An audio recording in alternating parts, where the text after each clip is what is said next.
On May 25, 1979, American Airlines Flight 191 thundered down the runway at Chicago O'Hare. 31 seconds after takeoff, at an altitude of 325 feet, the left engine tore away from the wing. The massive DC-10 rolled inverted and slammed into the ground, killing all 271 people on board, plus 2 on the ground.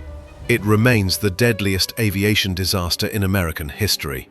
But here's what makes this tragedy even more haunting. It was completely preventable. And it wasn't the first time a DC-10 had killed hundreds of people due to design flaws that engineers had warned about years earlier.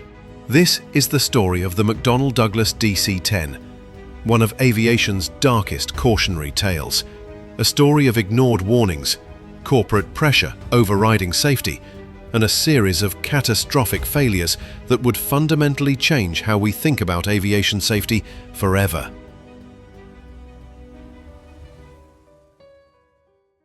The late 1960s were a golden age for aviation. Airlines needed a new generation of wide-body jets to meet exploding passenger demand. Boeing had the 747. Lockheed was developing the L-1011 TriStar. McDonnell Douglas, desperate not to be left behind, rushed the DC-10 into production. Speed was everything. The company faced intense financial pressure and couldn't afford to lose this race. They needed the DC-10 flying passengers before Lockheed's competing design hit the market. But this rush to beat the competition would come at a terrible price. During ground testing in 1970, something alarming happened. The DC-10's rear cargo door blew open at a low-pressure differential. When it did, the cabin floor collapsed.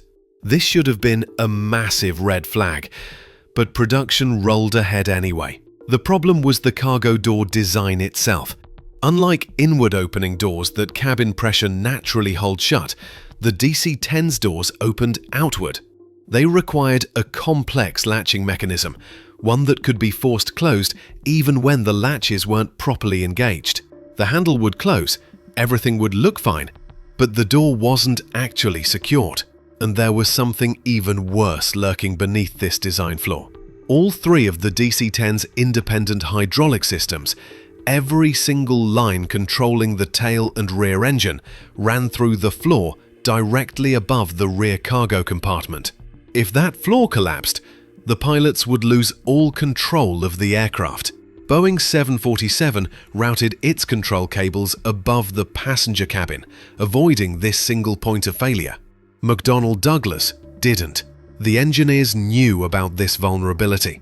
A failure mode and effects analysis conducted by Convair, McDonnell Douglas's subcontractor, identified 9 possible sequences that could lead to catastrophic loss of life. One of those sequences described exactly what would happen on Turkish Airlines Flight 981. That analysis was never shown to the FAA.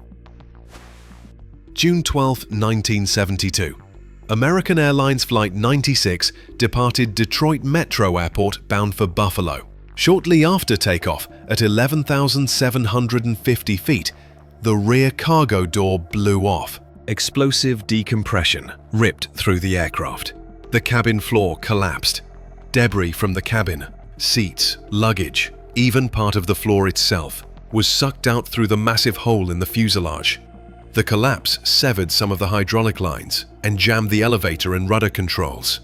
Captain Bryce McCormick and his crew fought desperately to control the crippled aircraft, using only engine thrust and whatever limited control surfaces still responded. Through skill and extraordinary luck, they managed to land safely at Detroit. All 67 people on board survived. It was a miracle, and it was an unmistakable warning of exactly what would happen if this design flaw wasn't fixed. 2 weeks after Flight 96's near disaster, on June 27, 1972, an engineer named Dan Applegate sat down to write what would become one of aviation's most haunting documents. Applegate was the director of product engineering at Convair. He knew the DC-10 intimately, and he knew that what happened to Flight 96 would happen again, only next time everyone would die. His memo was chillingly prescient. The fundamental safety of the cargo door latching system has been progressively degraded since the program began in 1968. The airplane demonstrated an inherent susceptibility to catastrophic failure when exposed to explosive decompression. It seems to me inevitable that in the 20 years ahead of us, DC-10 cargo doors will come open, and I would expect this to usually result in the loss of the aircraft. Applegate didn't just identify the cargo door problem. He explained that even if the door latching system was made foolproof, the aircraft's design still left it vulnerable. Any explosive decompression from any cause would collapse that floor and sever those control lines. The plane would become uncontrollable. He argued for a comprehensive redesign. Real fixes, not band-aids. His bosses at Convair read the memo. They understood its implications, and they did nothing. Why? Because they feared it would harm Convair's business relationship with McDonnell Douglas. They chose profit over the lives of hundreds of people they knew would die. After the Flight 96 incident, the Federal Aviation Administration had a choice. They could issue a mandatory airworthiness directive, forcing McDonnell Douglas to fix every DC-10 in operation. That's what regulations existed for. Instead, FAA Administrator John Schaefer made a different call. He reached what he called a gentleman's agreement with McDonnell Douglas. The company could implement modifications voluntarily, in their own time, without mandatory oversight. The fixes would be optional for airlines operating previously delivered DC-10s. This wasn't just regulatory failure, it was regulatory capture. The aviation industry openly dictating its own governing rules. The FAA operated under conflicting mandates: ensure safety while also promoting US aviation industry competitiveness. When those goals clashed, safety lost.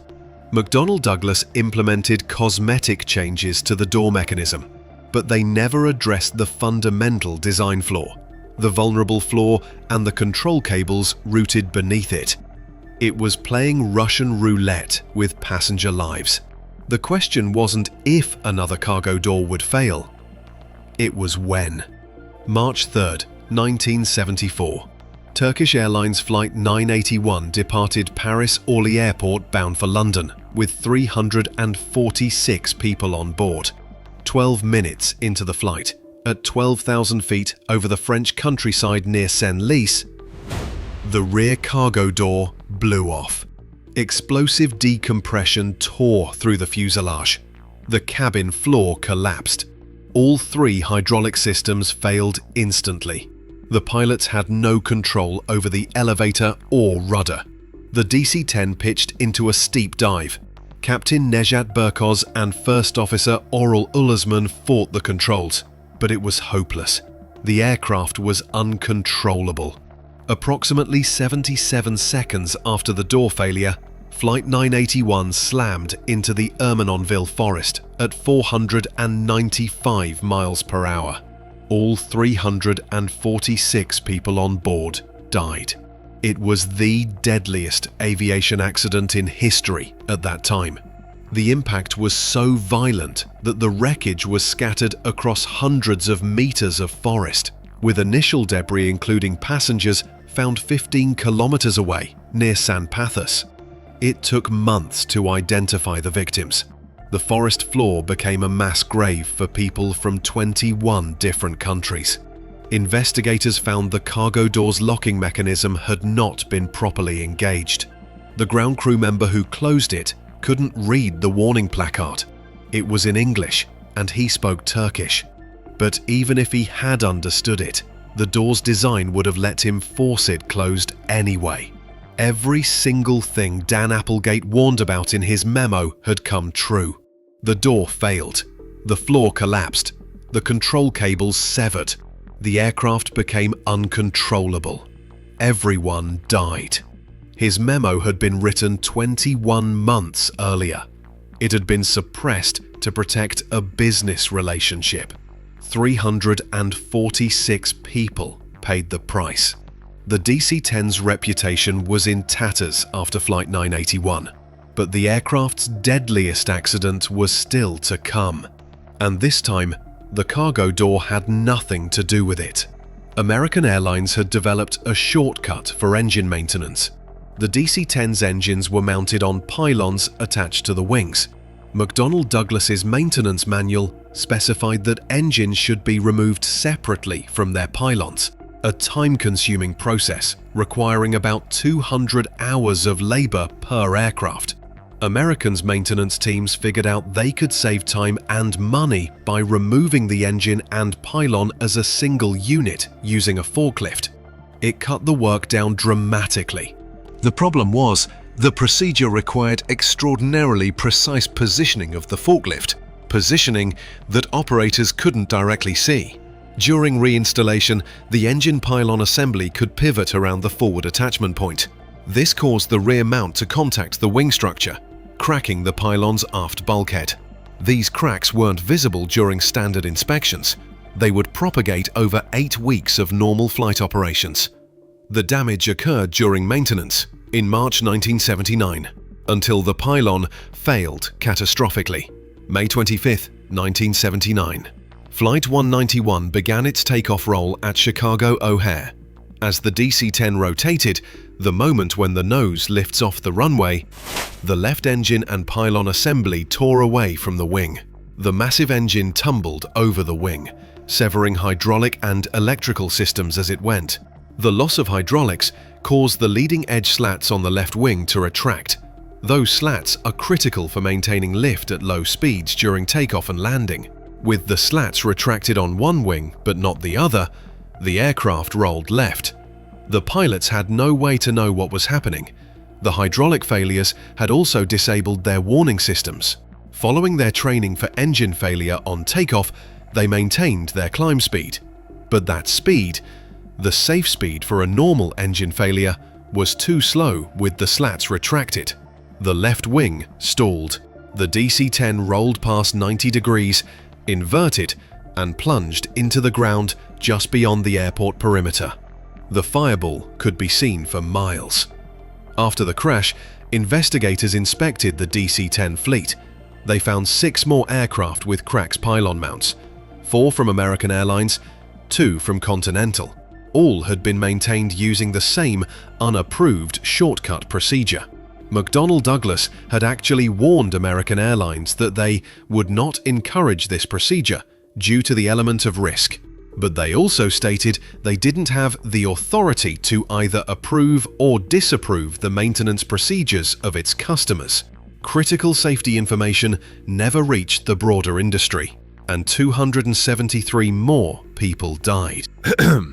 After Flight 191, the FAA grounded the entire US DC-10 fleet, the first time the agency had ever grounded a commercial aircraft type. The grounding lasted 37 days, while inspections were completed and modifications were mandated. But the damage to the DC-10's reputation was permanent. Airlines started retiring their fleets early. Passengers refused to fly on them. The aircraft became synonymous with death and corporate negligence. Production ended in 1989 after 446 aircraft were built, 386 commercial variants, plus 60 military KC-10 tankers, far fewer than McDonnell Douglas had projected. The last scheduled revenue flight operated on December 7, 2013, though some continue flying as cargo aircraft and military tankers today. But the DC-10's true legacy isn't measured in aircraft built or flights flown. It's measured in the fundamental transformation of aviation safety that these disasters forced into existence. The DC-10 catastrophes exposed that aviation safety couldn't just be about good engineering or following regulations.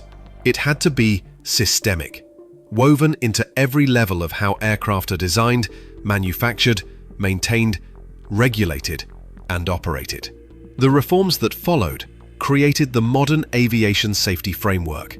Safety management systems became mandatory worldwide.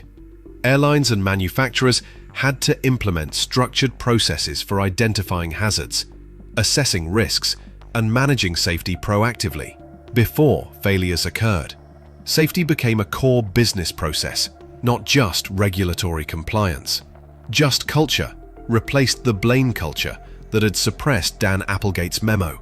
Aviation embraced non-punitive reporting systems, where pilots, mechanics, and engineers could report safety concerns without fear of punishment.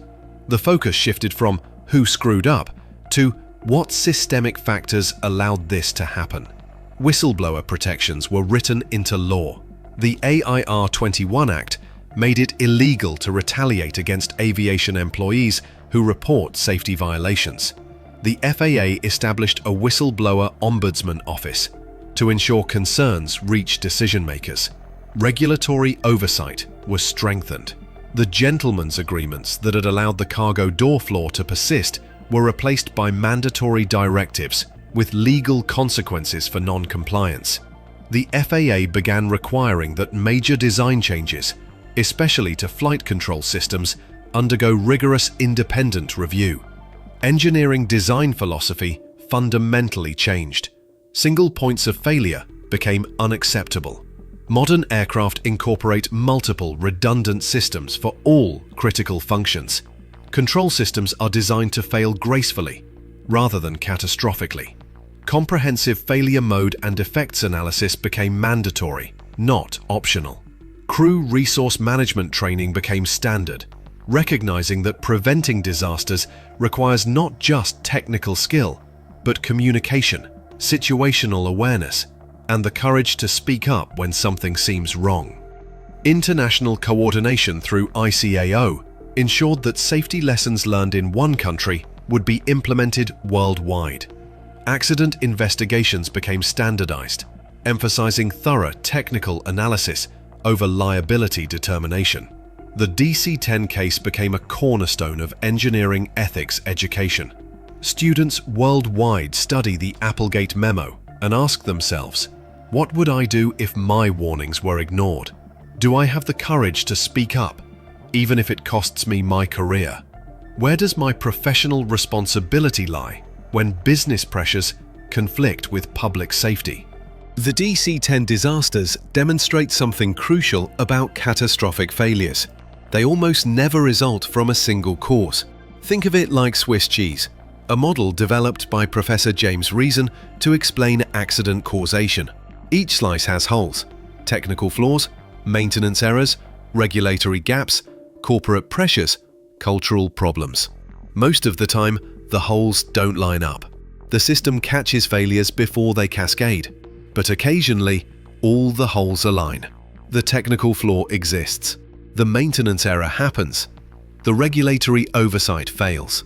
The corporate culture suppresses warnings. The information doesn't reach the people who need it. That's when disaster becomes not just possible, but inevitable. With the DC-10, every single layer of protection failed simultaneously. The technical layer, outward opening doors, inadequate floor venting, vulnerable cable routing. The manufacturing and maintenance layer, improperly filed locking pins, missing support plates, unapproved procedures. The organizational layer, engineering warnings suppressed, schedule and cost prioritized over safety. The regulatory layer, gentlemen's agreements replacing mandatory directives, dual mandate conflict, inadequate oversight. The information layer, critical safety information failing to reach the industry. The cultural layer, business relationships valued over lives, blame culture discouraging transparency. When all those failures aligned, hundreds died in each crash. Today, aviation is the safest form of transportation in human history. Fatal accidents are extraordinarily rare. When they do occur, the entire industry learns from them through the systematic processes born from disasters like the DC-10. The Applegate memo, once buried to protect a business relationship, is now taught worldwide as a testament to why engineering voices must never be silenced. The gentleman's agreement that let known design flaws persist has been replaced by rigorous mandatory oversight.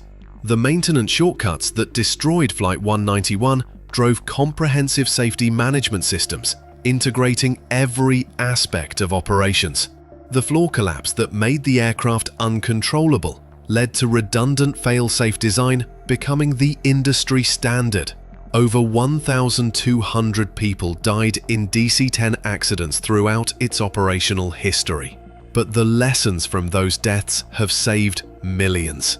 That's the bitter paradox at the heart of this story.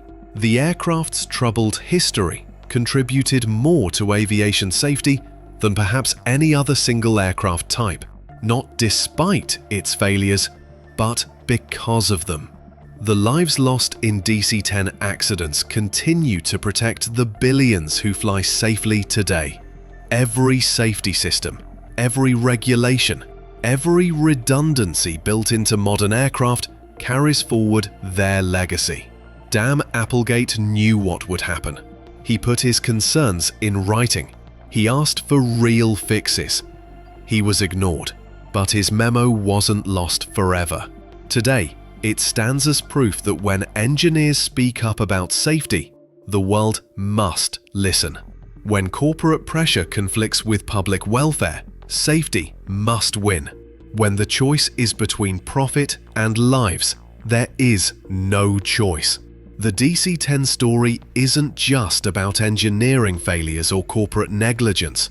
It's about what happens when we forget that behind every statistic, every accident report, every maintenance log, there are human lives. 346 people boarded Turkish Airlines Flight 981, expecting to reach London. They never made it. 273 people trusted American Airlines Flight 191 to get them where they needed to go. They died within sight of the airport. Their deaths weren't inevitable accidents of fate. They were preventable tragedies, the result of knowable flaws, ignored warnings, and institutional failures at every level.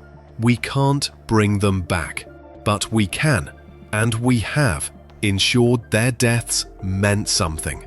The revolution in aviation safety they forced into existence has created a world where flying is safer than driving to the airport.